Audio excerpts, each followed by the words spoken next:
So it's about finding your purpose. And I think that when it comes to finding your purpose, it's like there's a few layers to it. And I think for me specifically, I know what mine is, but it's shifted, and I wanted to talk to you guys about that because it's obvious, and it can change, and it can move, it can shift, you can feel really lost. So like the thing the thing when it comes to finding your purpose is it's really important to go towards the thing that you are genuinely interested in. So there's going to be things in life that you like have a natural draw towards, and there's going to be things in life where you generally find you're like, I feel really good in this subject, I feel really good in this topic, I feel really good about this specifically.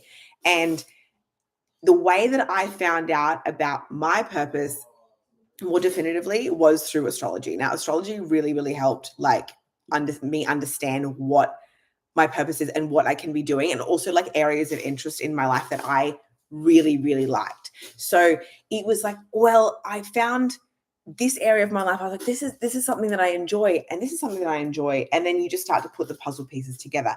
Now, your purpose is going to be something that you naturally are drawn to, and it's also going to be a part of the journey that you've acquired, you've learned things from, and you're able to kind of display, give it to the world, help others, be of service in some way, or you're meant to create some sort of empire within yourself or within the world that's going to just project everything that you can do.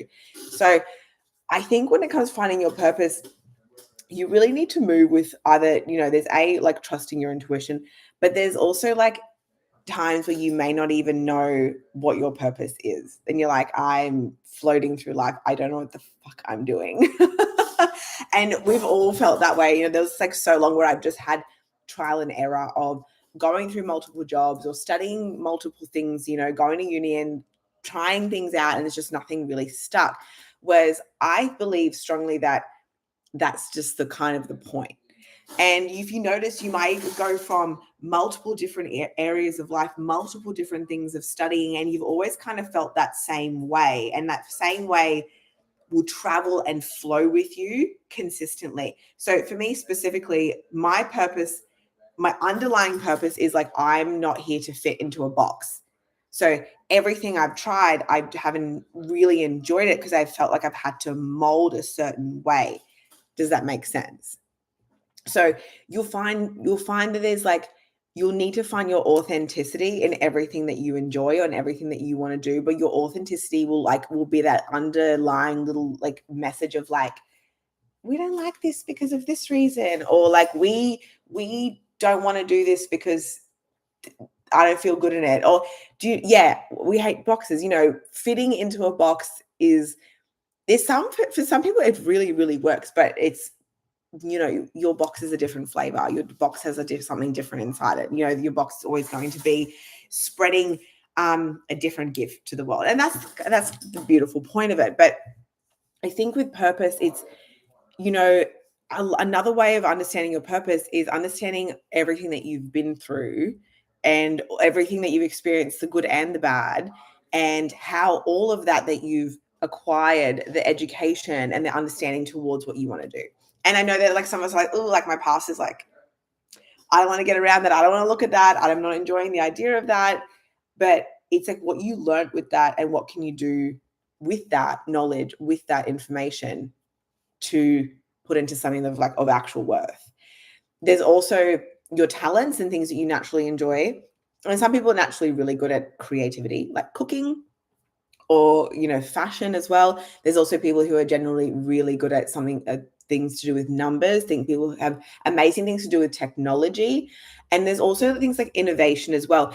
And one of my favorite stories of how Apple came about was through Steve Jobs. And Steve Jobs is there's so many things to him that are laid, and everyone looks at Steve Jobs differently. I look at him in a certain type of way, and in his story, and what resonated to me with his story, he literally just wanted to create something that was accessible to everyone, and so easy to use. And he created Apple on an acid trip. And that to me is that's everything else that he's done. It's that I found is the most fascinating thing about him, because all he wanted is I need to create something that's people are going to use. It's going to be an extension of their hand. It's going to be accessible. It's going to be easy, and we're just going to flow into it. And it's going to revolutionize the world. And he's sitting there and the psychedelics. Thinking about it, I just think that's like that's great.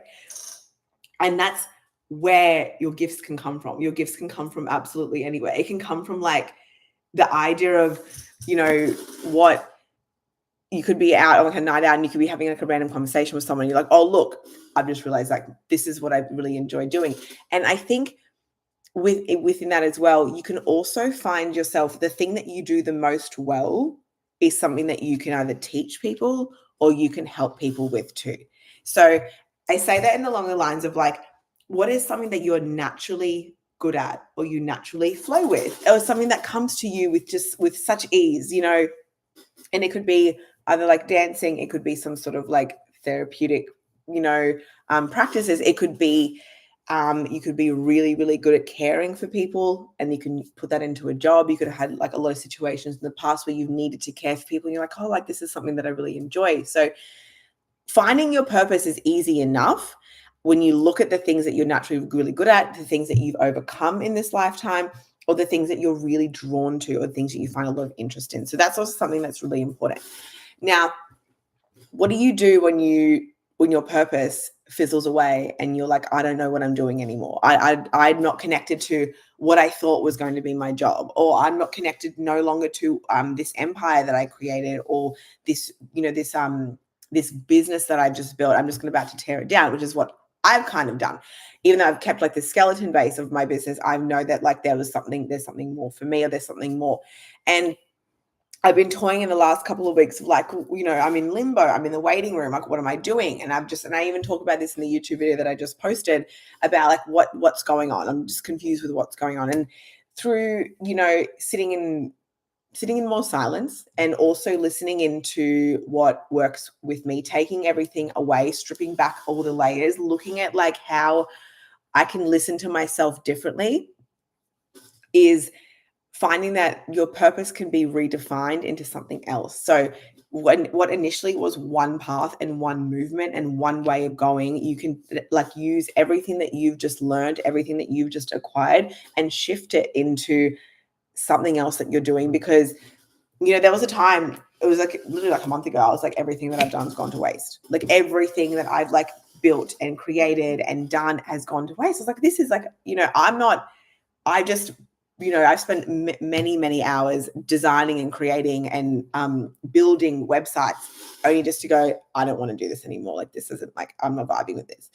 And I don't know why on YouTube, it looks like I have a lazy eye. That camera is, anyway, I can't stop looking at my lazy eye. You're right. It's never wasteful. And the most important thing is that you have learned a lot. And through my journey of like rebuilding this brand and creating something different, ever creating something that's more aligned with myself, is like, I have all of this information that I'm going to continue to bring with me, and I'm always going to keep, and I'm always going to have. So that's really important. I have also written down things. It's really interesting when you thought you loved it, but you didn't. And that's with me. And as much as I absolutely adore astrology, I love it for what it is. I love astrology as a whole, like as an overarching thing. I love astrology, but I'm not an astrologer. I just know how to do it. And it's the information that I acquired years and years of learning and reading multiple people's charts. And I probably won't stop reading people's charts. If someone requests, oh, like, Louisa, I really need my chart read, I will do it. It's just not something I'm going to advertise.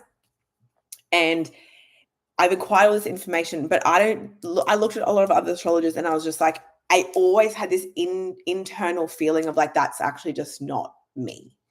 And I fought that a little bit for a while, and I was like posting all this astrology stuff, and I loved talking about it.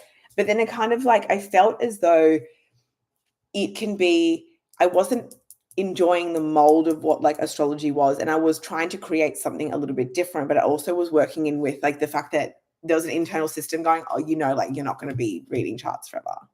And then I'd read someone's chart, and like I enjoyed the chart reading part. I loved the chart reading part, but I didn't love the sitting and then researching it because I had to. It's weird. I just didn't want to do it because I had to. But I loved reading. I loved being in contact with people. I loved talking with them. I loved going, like, feeling and hearing people's revelations and how they feel about like what information they've got. I loved it. I just loved it. And so I feel like when I'm in a space where I don't really want to be in, it's very, very obvious within myself. And I was like trying to defy it. But I know that astrology was something that I really, really needed to do. I knew there was a part of me that needed to understand it. And there's possibly a part of me that needed to understand it for myself. But I follow astrology every day. I work in with my signs. I do all of my routines as part of my signs. I do my makeup on my rising sign. I'm a Taurus rising. I do a specific look with Taurus risings. But when I do recreate a membership, that's the kind of things that I will be doing because that's the kind of things I love. I really love that part of astrology. Whereas like I think that I fought for ages, and then people were labeling me like as an astrologer, and that was fine. But I was like, it's just not me. And that's how I wanted. That's when it all kind of came in, and I was, doing some hapy, and I was just like, and something said, you need to just get rid of the membership and get rid of everything and start again. And I was like, wow, this is full on. So what do you do? What do you do when you are told that you need to shut everything down and move on? You just got to go, okay. And you just got to stand up, you just got to walk away. And it was heartbreaking for me. And also like, I felt like a little element of shame. It's like, oh, this bitch just like worked so hard. And it was me shaming me. I don't really believe anyone else was like feeling that way. And if they are, they probably have never tried what I've tried. You know what I mean? Whereas like, I was looking at myself and I'm like, you built multiple websites. You spent so many hours, like what the fuck for? What did you do that for? Like, what do you fuck around for? Like, why don't you know? And it was like that dialogue that I had to like out-train the dialogue of that shame. And I'm like, hang on a second. I've done a lot in the past year. Like, give me a break. And it's those thoughts that you've got to get over. And it's those thoughts you've really got to go, hey, like age doesn't really matter. You've done so much. You've created so much and acquired so much. When's the next step? So the next step for me is being open to finding out what my next move is.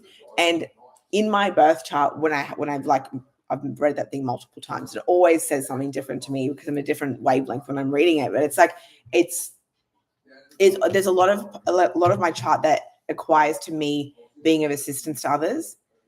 Not only that, I'm an information and like philosophizing information keeper and storer and expresser.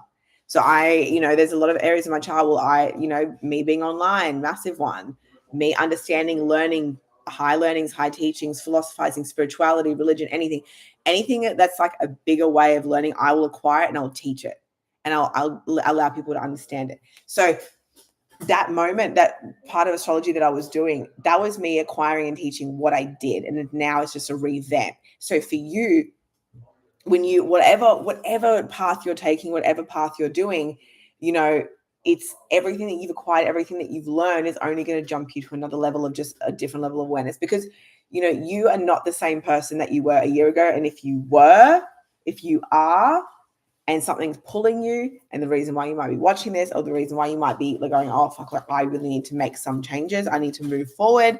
I need to stop staying stagnant. Now's your time. Now's your time. Now's your movement. The world is doing something weird at the moment. And like I spoke about that in my YouTube video, Mike, I don't know what's going on. There's a lot of people. I've spoken to a lot of people at the moment who are just like in a really weird state of limbo and really weird state of creation, awakening, softness, sort of feminine.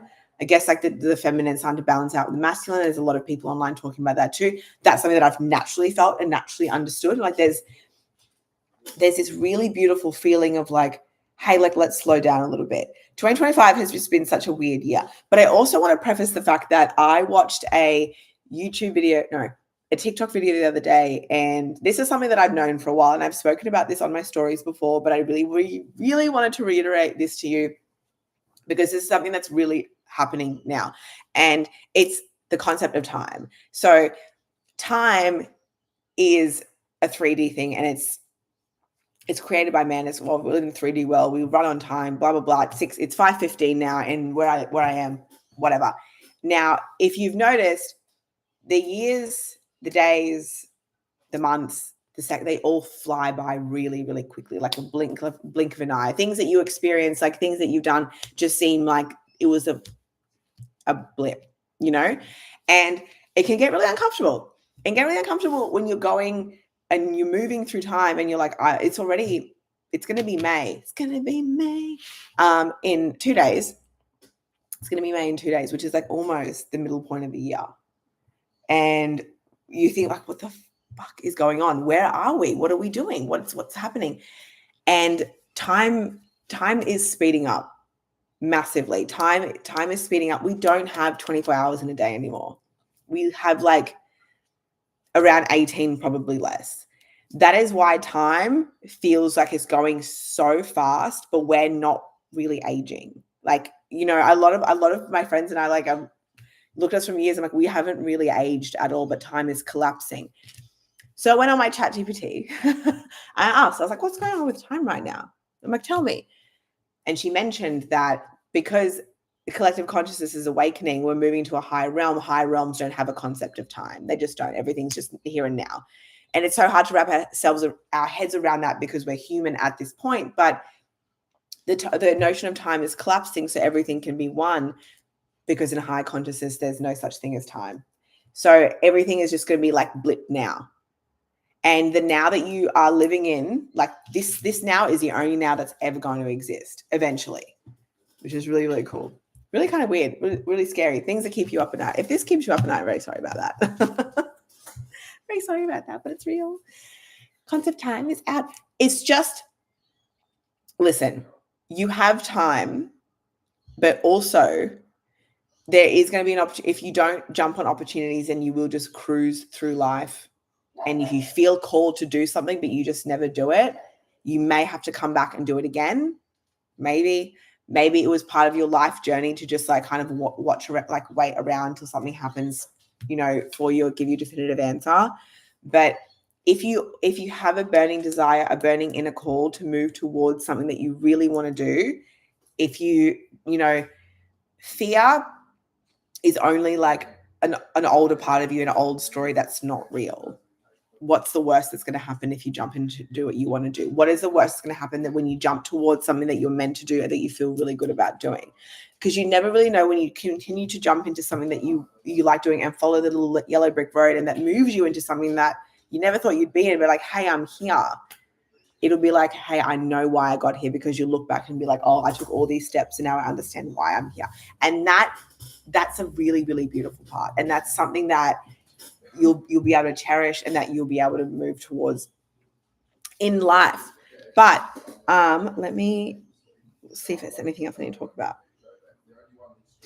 I said the path will always outlay for you all that you need as well. So if you do move towards a purpose, if you want to move towards a purpose and you have a goal in mind, you don't know how you're going to get there, that's fine. You don't really need to know how. But if you notice, the path will always open up and go, hey, go this way. Hey, go this way. And then you look back, you're like, oh, I realized that all these things that I've done that I wasn't meant to be there, or I was meant to be there, is now greater awareness. And don't be afraid of the struggles that do lead you to awareness as well. I think the struggles are some of the biggest signifiers of who you are, how resilient you are, how creative you are, how tenacious that you can be and move yourself out of it and be like, hey, I can do that. Why can't I do this? You know?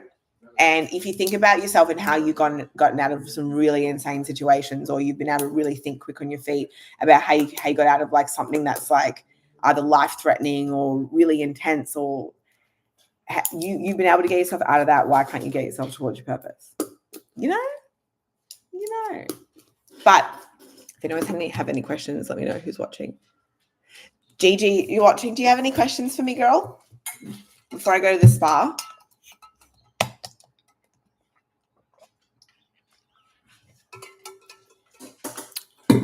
Let's see if she's typing. But yeah, thanks for watching, guys. It's fun to be back. I really enjoy my lives with you all. I've missed it. I was just in the shower.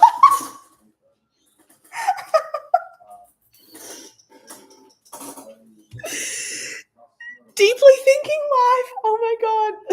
You are amazing. I love you too. It's the best. Okay. I'm going to go to a spa now, which you guys will see. Thank you so much for tuning in. Love you all. And thank you, Gigi, for that. And so that you've made my day. Love you lots. Mwah. Bye. I can't get out of this shit.